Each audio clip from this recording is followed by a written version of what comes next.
Hi everyone, I am CA Sanmeet Singh Mokha and today I am here to discuss the impact of GST on the NGO sector. NGO basically deals in the various kind of charitable activities for which the definition is being provided in the law itself.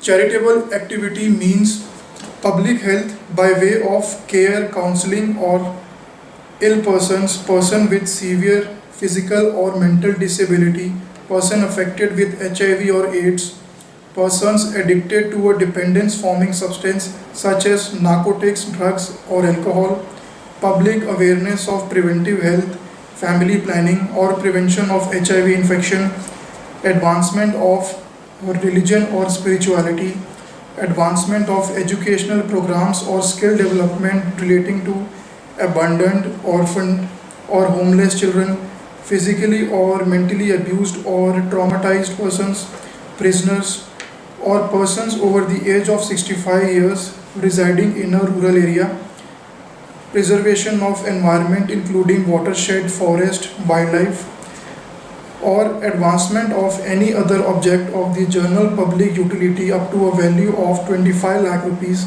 in any financial year subject to the condition that total value of such activities had not exceeded 25 lakh rupees during the preceding financial year. In general, entities which are covered under the section 12AA of the Income Tax Act, they are basically exempt from the taxable services, but those are subject to some restrictions. Renting of places for the religious ceremonies above 1000 per day, renting of pilgrimage places for general public above 1000 per day, and renting of shops etc. for conduct of some business to general public for more than 10,000 rupees per month. If a NGO is not covered under the above definition of charitable activities, then it would fall under the purview of GST.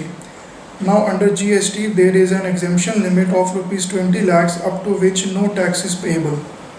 To calculate the aggregate limit of 20 lakhs, we have to understand the calculation of aggregate turnover under GST. In GST, aggregate turnover includes all type of services such as taxable, non-taxable and export services under single PAN. We have to add all these services to check the limit of 20 lakh rupees.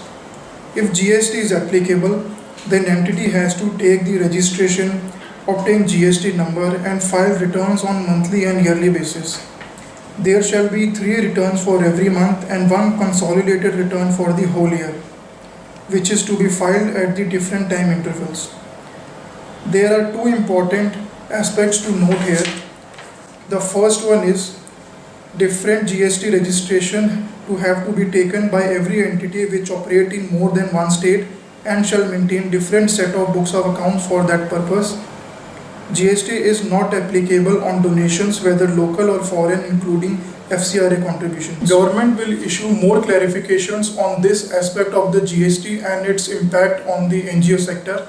Friends, for now we shall close this, and if you have any queries you can write in the comment section and we shall be able to get back to you in the next video. Thank you.